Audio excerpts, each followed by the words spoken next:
good? Welcome back to Bourbon Barrel Talk. I'm your host, Scott Minton, and we are back in the Brock Bourbon Bar, and we are drinking some Bardstown Bourbon Company. Ooh, yeah. Ooh, yeah. Ooh, yeah. So, and we got a new face here, we too. did. Well, Trey's been on the episode, but he only said like 6 words the first time he was ever on there. Yeah. He was on the old Louisville episode when we met with Amin at the actual distillery. Oh, okay. And Trey, at the end of the episode, was like, dude, your all's ryes are so good. I love you, Amin. In all fairness, Can I stroke you off, dog? Look, we were pretty far into those drinks. Oh, we were deep. We were pretty far into those drinks at that Amin point. takes care of his people. So that being said, Trey was a little mic shy. It's either that or he was sampling the whole time while everybody else was talking. He was definitely He sampling. didn't want to be responsible for anything terrible that he said. Probably so. There Probably were so. samples in. Absolutely. So what are we drinking, fellas? Nick, I think you got the Discovery, which is batch 6, and then Yes, we've got batch the 6. KBS Founders collaboration series. So I'll let you go first, Nick, and then Johnny will do the KBS. What we're doing. All right, so the Discovery 6 series is a blend of 3 different mash bills. You got 68% Kentucky, 15-year. You got a 75, 13, 12. So I'm not sure if that matches up with anything you know of. I think it's Barton. Barton, okay. Then you have 16% Tennessee. It's a mix of 17-year. It is 84 corn, 8 rye, and 8 malted barley. Dickel. Yep, 17-year Dickel. Dickle. And Who's got a pickle? the last one is another 16% Indiana, 7-year, 75, 21, 4. 75, 21, 4. Okay, so just your old standard 21% rye MGP. So it's funny. So that's officially a 7-year-old bourbon, right? Technically, by law, yes, it's a 7-year-old bourbon, even though 68% of it is 15-year and another 68% is 15-year and 16% is 17-year. Yeah. But by trade, it's a 7-year. Yep. We'll dive in on this bad boy. Everybody grab it and get a little nose in there. So The nose is delicious. oh, dude, It's super good. it's got all kinds of stuff going on. Got some nice rich caramel. Got some fruit. Just that overall just enjoyable sweetness. This is just something you can just almost nose for like hours. Tobacco. Fresh cracked nut.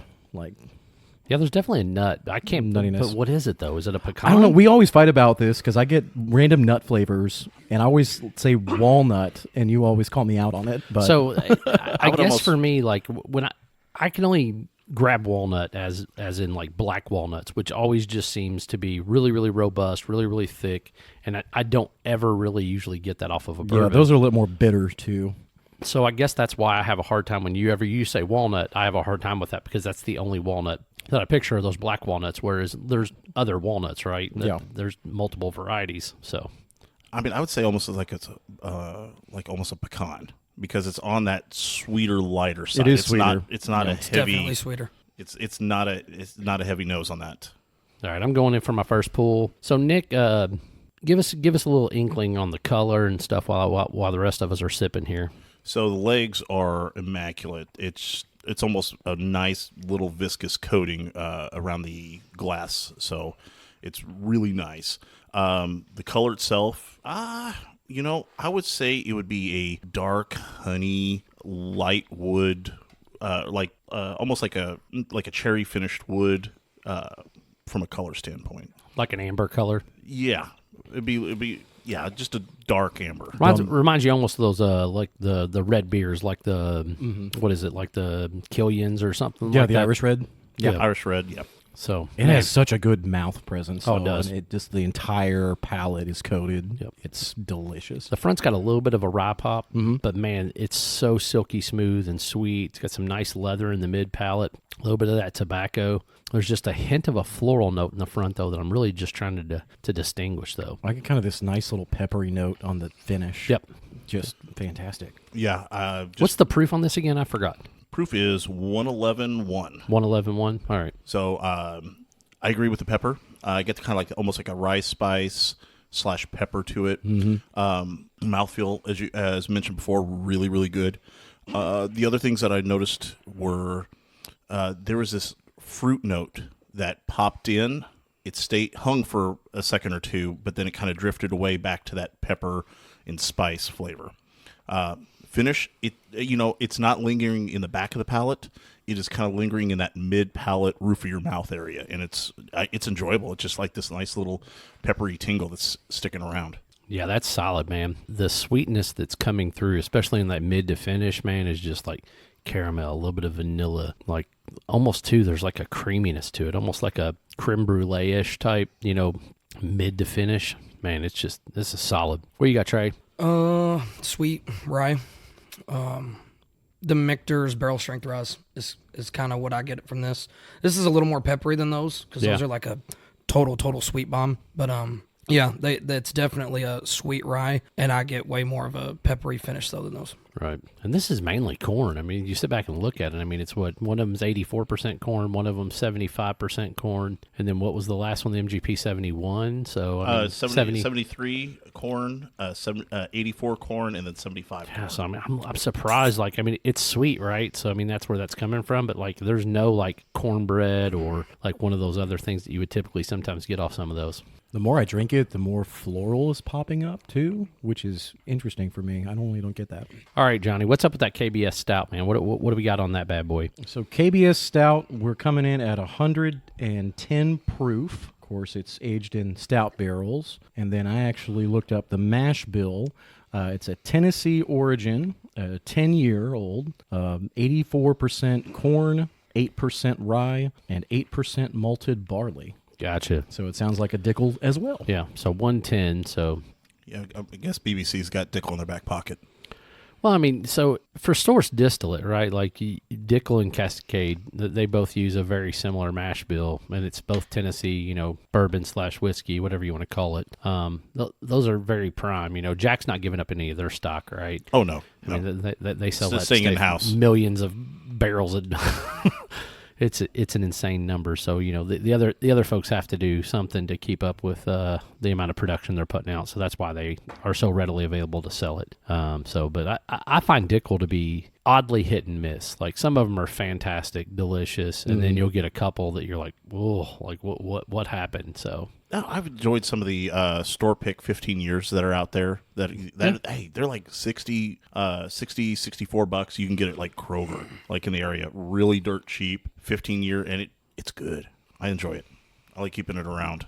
Now, Nick, I know you said you were a little worried it was going to be kind of coffee forward. I'm not getting a lot of it on the nose, but I am getting a chocolatey malt on the nose. Yeah, there's definitely a heavy malt flavor, but that could be coming from that stout, right? Like every time you get that. But man, look at the legs on this thing. I mean, it's just literally coating the entire glass. Yeah, you're gonna. I mean, the color's very similar too. Stouts are always kind of like those dark malty flowers and malt that you put in there just to make it dark. I mean, stouts are inherently dark, thicker.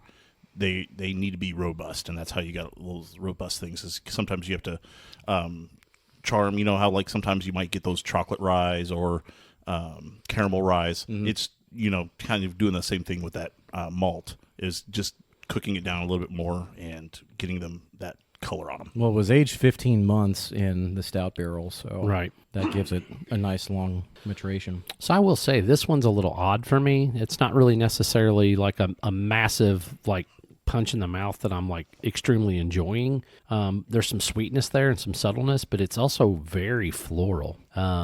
And it's almost like that Oak Carter had a release. It was one of the very first one that was the Kentucky whiskey, and it was super like filled like flowers, like violet and say field green, and definitely field green. Yeah, and that's what this is kind of reminding me of. Like I'm surprised the stout doesn't come through more prevalent from that standpoint, other than the malt and the sweetness. Well, the weird thing that I just encountered, I just took my first pull on it, and I got everything you were talking about with the floral, but as it transitioned to the finish, it kind of eased up that floral, and I got a little bit more of that maltiness, what I would expect off of a stout flavor. Right. So it just I'm happy that floral kind of dive bombs and goes away. Yep. And it just kind of segues. It's almost weird. I wonder if some of those floral notes aren't coming from the hoppiness or from like the hops that goes into a beer versus from a bourbon mash bill standpoint. Because it's like very pronounced, those floral notes are. Now, in stouts, there's not a whole lot of hops. Yeah, I mean, you're talking it's very minimal. 15 to 40 IBUs usually, you know. So, I mean, they're very low. I understand that, but it's just really, really odd in that situation. So, getting like a clove, perhaps?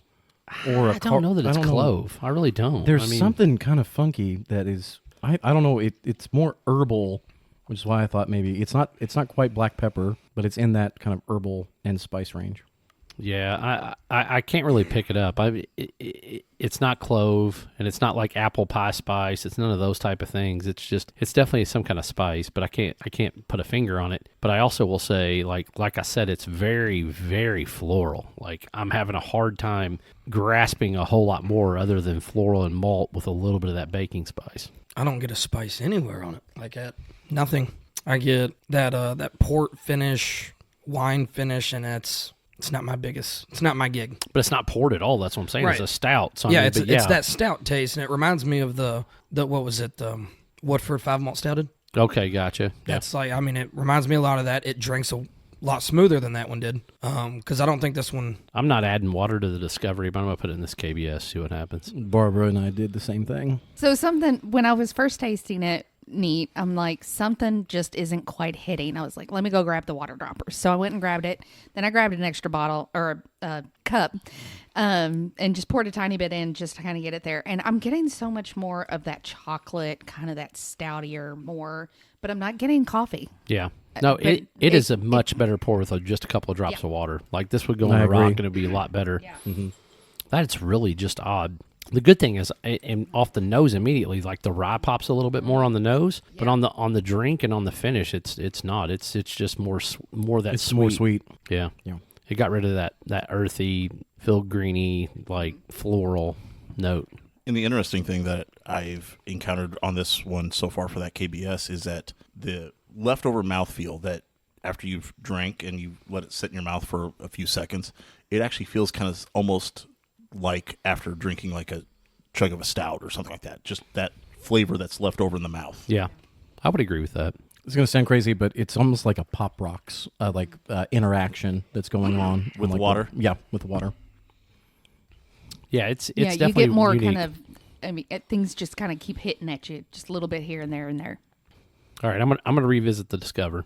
Y'all are more than welcome to go whatever you want to do. It just the nose keeps just popping. Nose is man. awesome on this Discover. I mean, the Discovery nose makes me almost akin to a Woodford Double Oak. To just that level of sweetness that's there. Yeah. Not quite as heavy on the brown sugar sweetness, but just overall the caramel, the oaky notes that are all hitting on that sweet side. Oddly enough, it reminds me a little bit of that Yellowstone barrel pick we did too. Some of those really, really sweet notes. A little bit, yeah. Not quite as malty as the Yellowstone pick, but it definitely got some of those like heavy sugar notes. So Going back to the Discovery, the tobacco is still lingering really nicely.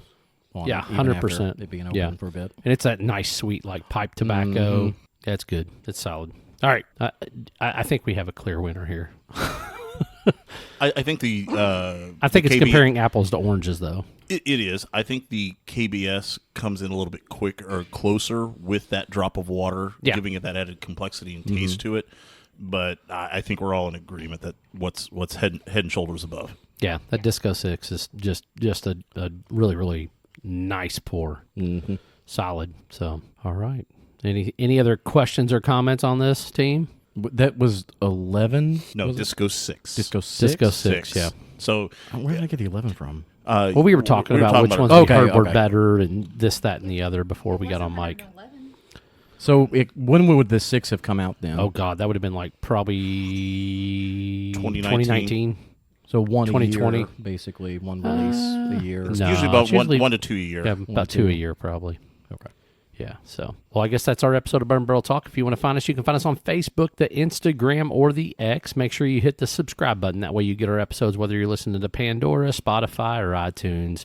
Make sure you have any questions. You email them to bourbonbarreltalk@gmail.com. This is Johnny Tsunami, Barbara, Nick, and Trey signing off. Peace. Prost. Peace out. G-Force, baby.